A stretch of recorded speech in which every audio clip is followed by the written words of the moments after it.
Hi, I'm Sophia in 11th grade, and I'll be starting from Luke chapter 9.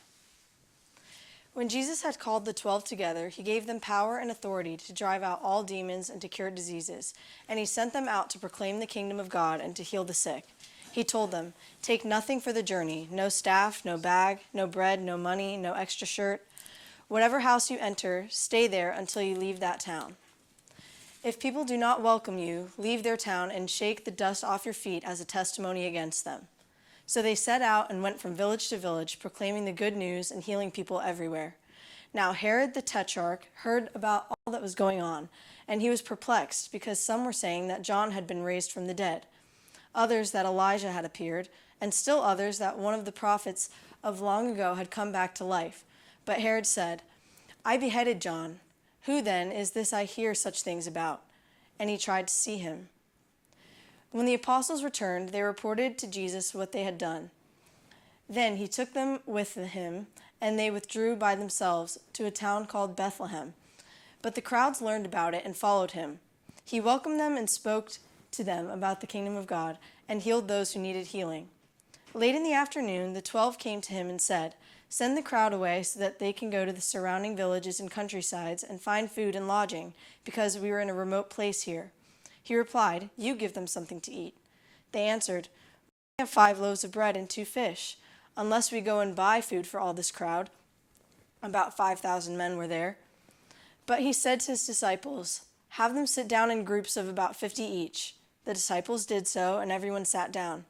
Taking the 5 loaves and the 2 fish, and looking up to heaven, he gave thanks and broke them. And then he gave them to the disciples to distribute to the people. They all ate and were satisfied, and the disciples picked up 12 basketfuls of broken pieces that were left over. Once, when Jesus was praying in private and his disciples were with him, he asked them, "Who do the crowds say that I am?" He replied, "Some say John the Baptist, others say Elijah, and still others that one of the prophets of long ago has come back to life. But what about you?" he asked. Who do you say that I am?" Peter answered, "God's Messiah." Jesus strictly warned them not to tell this to anyone. And he said, "The Son of Man must suffer many things and be rejected by the elders, the chief priests, and the teachers of the law. And he must be killed, and on the 3rd day be raised to life." And then he said to them all, "Whoever wants to be my disciple must deny themselves and take up the cross daily and follow me. For whoever wants to save their life will lose it, but whoever loses their life for me will save it. What good is it for someone to gain the whole world and yet lose or forfeit their very self?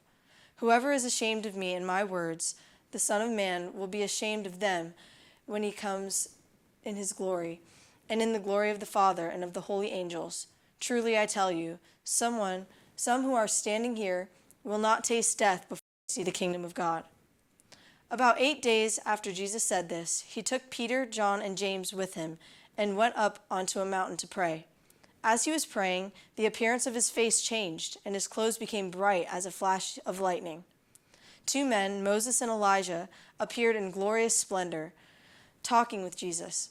They spoke about his departure, which he was about to bring to fulfillment at Jerusalem.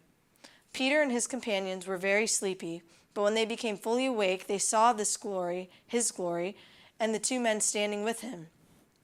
As the men were leaving Jesus, Peter said to him, "Master, it is good for us to be here. Let us put up 3 shelters, one for you, one for Moses, and one for Elijah."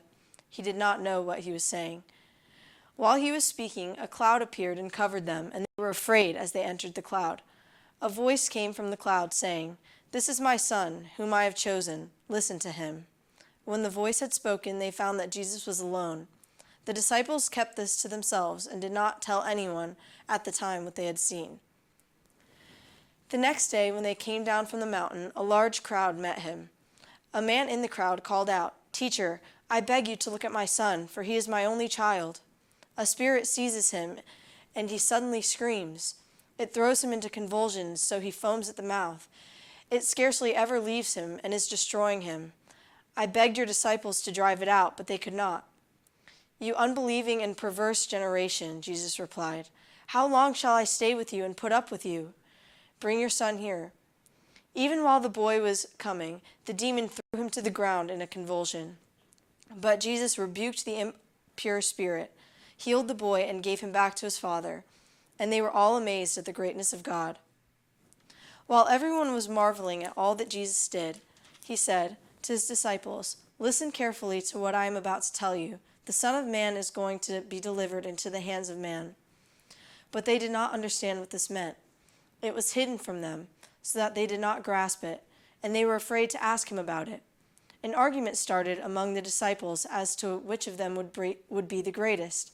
Jesus, knowing their thoughts, took a little child and had him stand beside him.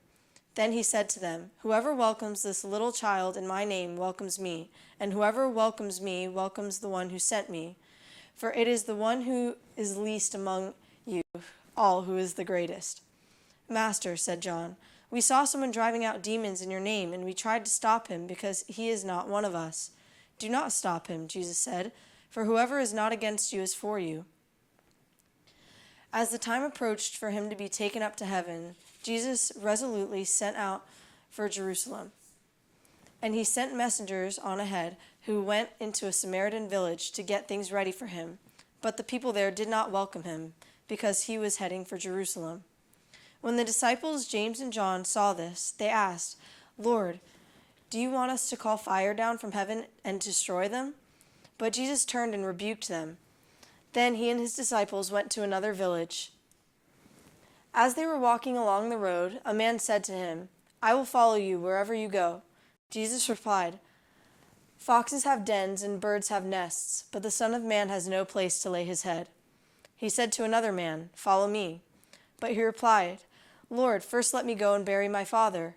Jesus said to him, "Let the dead bury their own dead, but you go and proclaim the kingdom of heaven." Still another said, "I will follow you, Lord, but first let me go back and say goodbye to my family." Jesus replied, "No one who puts a hand to the plow and looks back is fit for service in the kingdom of God."